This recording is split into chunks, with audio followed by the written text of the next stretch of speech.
सत्संगत जी बड़े प्यार से कहिए, धन निरंकार जी बोलिए, सतगुरु माता सुदीक्षा शविंदर हरदेव जी महाराज की जय। निरंकारी राजमाता गुरु बचन अवतार की जय। सत्संगत जी चैनल को सब्सक्राइब करके बेल आइकन को दबा लीजिएगा सत्संगत जी, ताकि हर वीडियो विचार आप जी के चरणों तक पहुँच सके। सत्संगत जी ये 3 दिन का समागम सभी संतों महापुरुषों को आनंद से भर दिया। सत्संगत जी सबकी झोलियाँ सतगुरु ने तन से मन से हर प्रकार से भर दिया शीश देकर। सत्संगत जी इसका जो टॉपिक था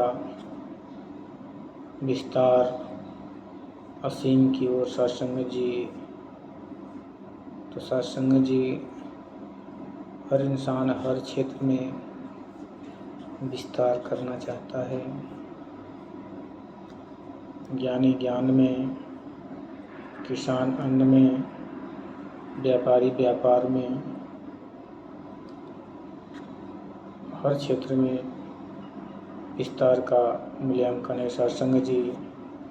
लेकिन मूल्यांकन तब सही होता है जब हमें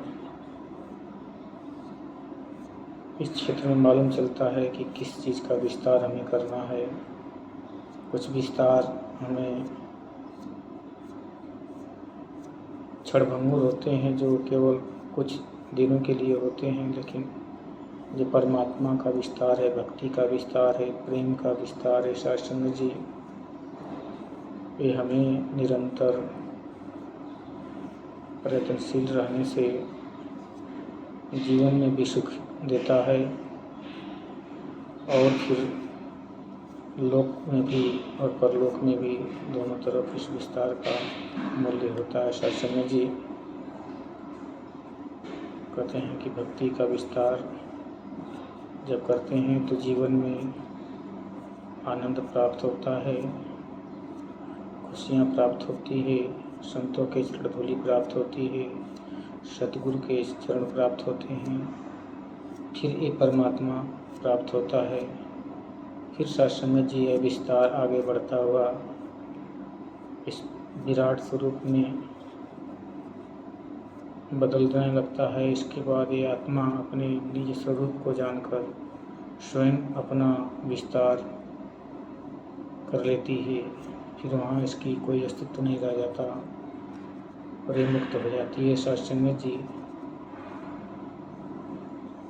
यही इस समागम के दौर में बताया गया कि हमें हर कार्य क्षेत्र में विकास तो करना है, विस्तार भी करना है, लेकिन सबसे पहले जिस काम के लिए आए हैं, कहते हैं आए हो इस जहां में क्या काम है तुम्हारा, ठहरोगे किस मुकाम में, लौटोगे जब दोबारा। सत्संगत जी जब ये आत्मा का अपना निज ठिकाना मिल जाता है तब अपने इस प्रकार कोई इंसान अपने घर को टूटे फूटे हुए घर को रिपेयर करके उसको रहने के लायक साफ सुथरा करके बनाता है। ऐसे ही ये शरीर के अंदर जो आत्मा है भक्ति करके अपनी मुक्ति के पथ को, परमात्मा तक के सफ़र को निरंतर सेवा से, सत्संग से, सुमिरन से प्रयास करके अपने जीवन पथ को सुगम और सरल बनाते हैं सत्संगत जी। और एक दिन सद्गुरु की कृपा से आत्मा परम पद को प्राप्त हो जाती है सत्संगत जी। जिस प्रकार एक बीज से अपने अस्तित्व को जब बीज खोती है तो एक वृक्ष बनता है, वृक्ष में फूल आते हैं, फल आते हैं और फिर फल से वो बीज बन जाता है। सत्संगत जी ठीक ये क्रम निरंतर चलता रहता है। ऐसे ही आत्मा का भी क्रम चलता है कि एक शरीर को छोड़ा और दूसरे को धारण किया, तमाम ऐसी योनियों में से गुजरते हुए इस अंतिम पड़ाव पे आया जहाँ से परमात्मा का अस्तित्व को समझा जा सकता है, देखा जा सकता है और जाना जा सकता है। कि जिस परमात्मा को ये वेद ग्रंथ बताते थे कि है नीरे सूझत नहीं, धृग धृग ऐसे जिन तुलसी इश्कलिकाल को भयो मोतिया बिन।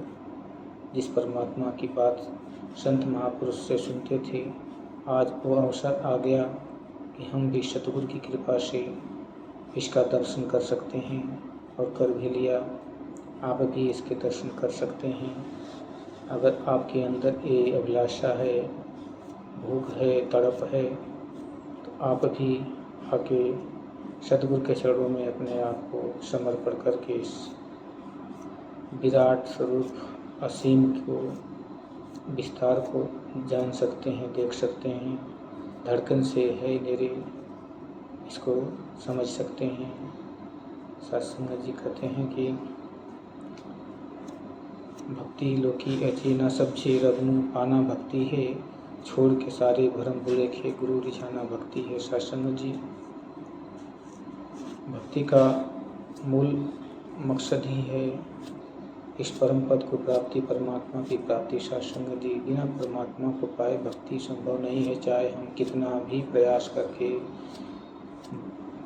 व्रत, उपवास, स्नान, तीर्थ का स्नान, तीर्थ धामों में भ्रमण कर लें, लेकिन इसको जाना नहीं जा सकता सत्संग जी, क्योंकि एक ही मार्ग है परमात्मा को जानने का, वो है सतगुरु की शरण। सत्संग जी, तभी तो कहते हैं कि गुरु गोविंद दो खड़े काके लागों पान, बलिहारी गुरु आपने गोविंद दियो लखा। सत्संग जी, ये केवल और केवल सतगुरु के हाथों में होता है इसको जनाना, अन्यथा कोई मार्ग नहीं है। सत्संग जी, हम तमाम कष्ट उठाकर भी इस शरीर में भूखे प्यासे रहकर भी इस परम पिता परमात्मा की प्राप्ति को नहीं कर सकते, लेकिन तत्क्षण ही प्राप्ति हो सकती है जब हम सतगुरु की शरण को ग्रहण कर लेते हैं। लेकिन सत्संग जी, सतगुरु की शरण तक जाना इतना आसान नहीं। यहाँ पे बहुत सारे दीवारों को तोड़ना पड़ता है। सबसे पहले कि मैं बहुत पढ़ा लिखा हूँ, मेरे से ज़्यादा कोई जानकार नहीं है, इस दीवार को गिराना पड़ता है। फिर सत्संग जी, बड़ा हूँ उम्र में, मैं छोटे की बात कैसे मानूं, इस दीवार को गिराना पड़ता है। फिर सत्संग जी, जात मजहब की दीवार को गिराना पड़ता है। सत्संग जी, खान पान की मजहब को गिराना पड़ता है, पहनावे के मजहब को गिराना पड़ता है, त्याग के मजहब को गिराना पड़ता है।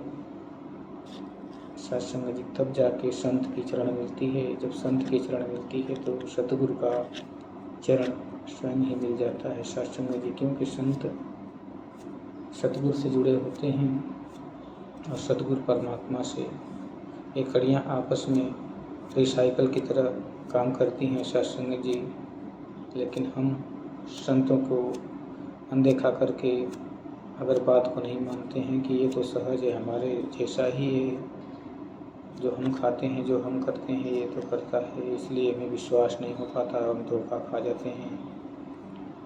सत्संग जी, सतगुरु भी इस मानव रूप में जब आता है तो बड़े बड़े लोग धोखा खा जाते हैं कि ये भी तो मानव ही है, इसमें कोई इतना ज़्यादा फर्क तो नहीं दिख रहा। लेकिन सत्संग जी कहते हैं कि ज्ञान अधिक एक नरन में ज्ञान बिना पशु जान। सत्संग जी, जिसके अंदर ज्ञान है वही महान है, जिसके अंदर ज्ञान नहीं वो पशु के समान है। सत्संग जी, इसलिए कहते हैं कि इस ब्रह्म ज्ञान की दात को पाना है, यही अवसर है, यही बरिया है। बाकी काज जो है आपके काम नहीं आएंगे आगे चल के। जो भी कार्य कर रहे हैं आप, सब माया है, और माया